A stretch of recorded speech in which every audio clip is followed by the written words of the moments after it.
And now my favorite part, bringing this to life with some materials and light. So first we'll start with the materials, and this will be fairly simple. I have a very limited palette that I used here. If you look up some sci-fi hard surface images, you will see that they're always toned in dark or very bright colors, and they have some accent colors, but there is not much happening in terms of different color palettes and complementary color combinations and stuff like that. This time I've chosen the bright colors with some metal and orange accents. But before we do that, I want to set up the scene a little bit better. So with the cursor in the middle, we can now expand the side panel. And I hope you already installed the ISOCAM add-on from the introductory chapter. So let me just click the ISOCAM add-on right here, and we'll add True ISOCAM. As you probably already know, this is just an add-on that will create a camera for you and switch it to orthographic mode and give it a position and rotation that's projecting these isometric squares in 4:3 ratio. And right now we can press G then Z and center this a little bit better. So something like this. And now let's adjust the resolution and orthographic scale. So I will switch here to the output tab and change to 1600 to 1200. That's the resolution I use to upload my images to my portfolio. It's 4:3 image ratio, so it's not a cinematic ratio. It's more of a photography format. And now we can switch to the camera settings and set the orthographic scale to 16. So we cover up the entire scene. So now we have this nice isometric room setup, and we can add some background. So press Shift A and add the plane. Since we didn't have any collection active, we are adding this object outside of this collection into the main scene collection, and I'm alright with that. So let's just rename this to background, and we will scale this up to cover the camera. And since we extruded the room object into the negative direction, we need to move this down a little bit. So let's look from the front by pressing 1, press G then Z and move this down like this. You can hold Shift to enable those small increments. Now if we press 0 on the numpad, we can jump back into the camera, and we are ready to give this some materials. So I will hold Z and switch this to material preview. You will see that the scene is a little bit bright, and if you want, you can go here and reduce the strength of this HDRI, but that's only for preview purposes, so I don't really want to do that. And I want to jump right into material properties and create a new material. Let's call this background, and let's set the color to some neutral gray so we better see our scene here. And before we move on and start creating these materials, I want to import a palette here. So that way we have all the colors at hand, and right now we can go here into the corner, and when the cross appears we can drag up and create a new window here. And let's switch this to image editor, and let's load up the palette that's included with this chapter. You can download it in the description, and let's zoom this out a little bit. Okay, so as you can see, not much going on in terms of colors. Down here we have 3 colors for lights, but that's about it basically. And as I said before, I want this to be very bright scene with some glossy materials, so we have those nice reflections all around. And we can go on and create a white material for some parts here. So I will select the ceiling part with those pillars, create a new material, and let's call this white. And basically I want this white all the way, so click the color and increase the value all the way. And let's scroll down and bring roughness to 0.2. So it's a little bit of a glossy material. It's not visible right now, but later when we add some lights, you will see those reflections. And I want to add the same materials to those wall panels. So select the panels object and select the white material from the list here. And here, this cover on the platform, I want it to be white too. And of course, this part here with those panels, it will look just great with some lighting and those reflections. So we want some reflective material there as well. So select the white material, and now we can proceed and add some material to the room object, and there'll be just some default material. So we can just select the default material that was created here and change its color to something a little bit darker. So click the color, pick the eyedropper tool, and let's pick this gray from the palette here. So there's just a little bit of the differentiation between colors in those spaces between panels. And now we'll create the metal material for other objects in the scene, like the door and the floor. So we can start with the door. Just select the object, create a new material. Let's call this metal. And again, I want to click the color, choose the eyedropper and pick the color from here. And I want to increase the metallic all the way to 1 and bring up the roughness to 0.6. So it's not that glossy, but we want some reflections there as well. And now we can distribute this material to more objects in the scene. So I want the floor to be metallic. Then we can choose the platform and select the metal from the list. And we can set the same material for this ring object around the generator. And this one as well. And of course, we can give some of that metallic material to those crates as well. So select one of these crates. It doesn't really matter which one since they are link duplicates, and select the metal material. And now we can decide which objects should have the color accent. And I really want this generator to pop out and the door to be really visible. And then we'll see how it looks like throughout the scene. So we can select the generator here and create a new material. Let's call this accent. Click the color for the material. Click the eyedropper tool and let's pick up that orange accent color from the palette. And here we can reduce the roughness to 0.2, same as we did for that white material. So let's find the roughness and reduce to 0.2, and you will see how it's glossy here. And now select the door frame and add the same material there as well. So this is now coming to life a little bit more.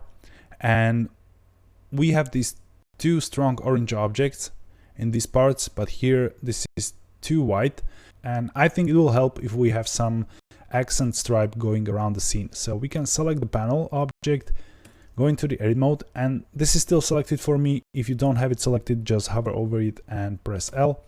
And now we can click the plus to add a new material slot, select the accent material from the list and click assign. Now tab out, and this looks much better now. It's much more balanced in terms of composition, in terms of colors. So, and this phase now was all about deciding the primary color combination and how it should be distributed around the scene. So now if you decide you want to go other color combination, or if you want to go darker colors, you can modify the basic materials and you have them already distributed throughout the scene, so you can better decide what color combination you like. So this is how I like to work with palettes, where I assign the basic colors first and distribute them around the scene, and then decide on particular colors and work a little bit more on details and some smaller parts of the scene. Now we can go ahead and go to the render settings here and enable ambient occlusion, so you can see right away how this changes, how the cavities and the shadows are a bit better visible. And we can enable bloom as well for some additional effects, and of course screen space reflections. That will make a huge difference here, because you will see now that the roughness really kicks in and we can see how the scene reflects on these materials. So I'm really satisfied with this right now, and we can proceed and add another accent. And I've chosen this cyan blue color, and the first object I want to assign it to is this ring that we've created in the entrance. So let's select the ring and go to the materials tab, create a new material, and let's call this light. And we can switch the principled BSDF to emission shader here and set the color to that cyan. So click the color, eyedropper tool, and pick the emission color from the palette. And we can bring it up to something like 20. And now you can see how this reflection kicked in and the bloom as well. So this will be the color accent that will work nicely with that bright scene, that metal material, and that orange accent, in my opinion. And now we can select the ceiling object here, go into the edit mode, and as you can remember, we did this inset here. So now go to the face select by pressing 3, select this face and shift click here as well, and we will assign that emission material here as well. So create a new material slot, pick the light from the list and click assign. So right now this is really starting to look like some science fiction futuristic environment, And now only thing left is to add some materials to those smaller objects and panels and stuff like that. But there's one little trick. You cannot just go and assign a material to one of these panels. If you do, you will change the material for the whole door. As you can see, we assign material to this door object and the panels got the same material as well, and that's because, as you can remember, the bool tool will create a linked duplicate of the object and just apply a different boolean modifier. So to be able to change the color or the material of this object, you need to separate the data of the object. And you can do that in the object menu, relations, make single user, and object gain data. But if you right click here, you can assign these two quick favorites as well. So now if I press Q, I can just choose object gain data and click OK. And now this is separated and I can choose a different material here. So let me choose the light material there, but I want this frame around the light to be different as well. So let's click that, press Q and object gain data as well, and we'll choose the metal material here. So this is the way how you can apply different materials to those objects that you created in this procedural way.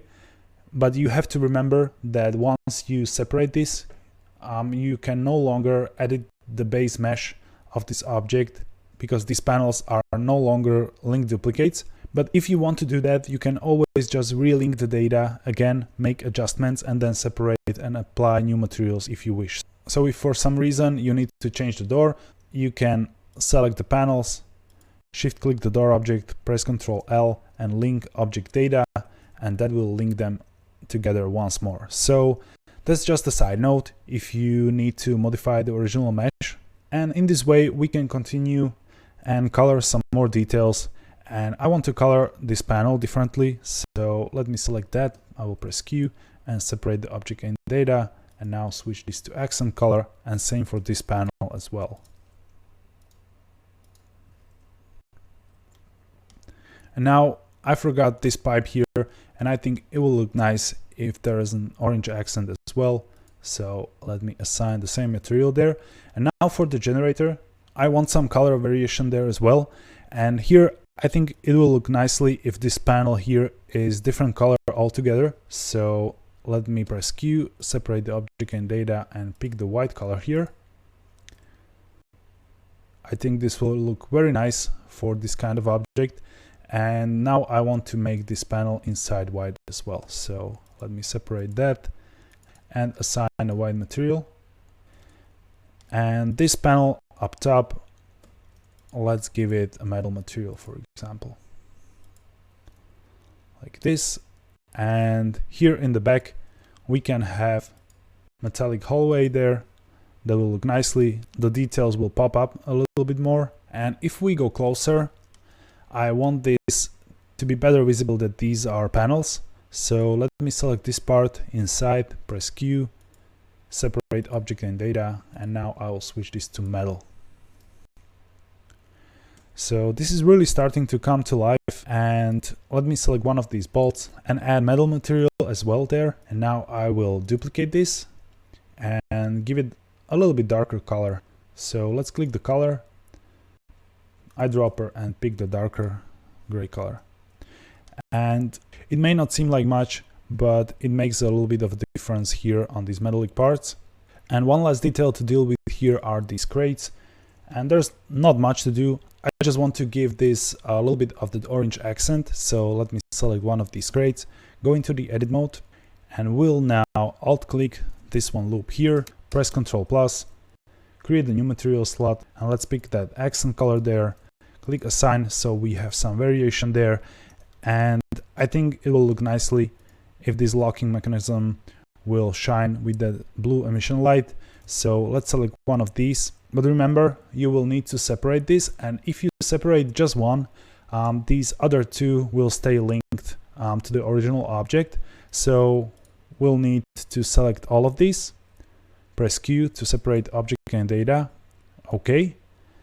And now if you want to assign a material to those at once, you will need to link just those three together. So press Ctrl L and link object data. So now if I remove all of those materials and pick light from the list, they're shining blue, and that's what we want. So let's just look around the scene, but I think this is ready. So let me press 0 on the numpad to go to the camera view, and we are now ready to proceed with some lighting.